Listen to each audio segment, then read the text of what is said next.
पुष्पा 2 रे संजय दत्त एंट्री दमदार चरित्र आसबे नजर। पुष्पा परी पुष्पा 2 पाई मध्य दर्शक बेस उत्साह। सारा देश में अल्लू अर्जुन को अभिनीत पुष्पा बॉक्स ऑफिस धमाल करथिला।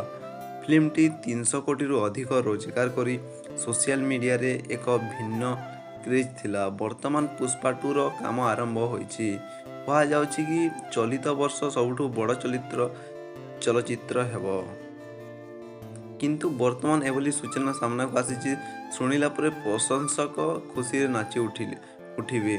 बॉलीवुड खलनायक तथा संजय दत्त अल्लू अर्जुन को अभिनीत पुष्पा 2 रे एंट्री करने को चाहते। रिपोर्ट रे दर्शाई जाउछि जे निर्देशक सुकुमार को एही चलचित्र संजय को ऑफर देछंती। किछि दिन पूर्व खबर आसीथिला जे पुष्पा निर्देशक सुकुमार सिक्रेट पाई ए इंडस्ट्री बॉलीवुड अभिनेता को कास्ट करने को निष्पत्ति नेथिले।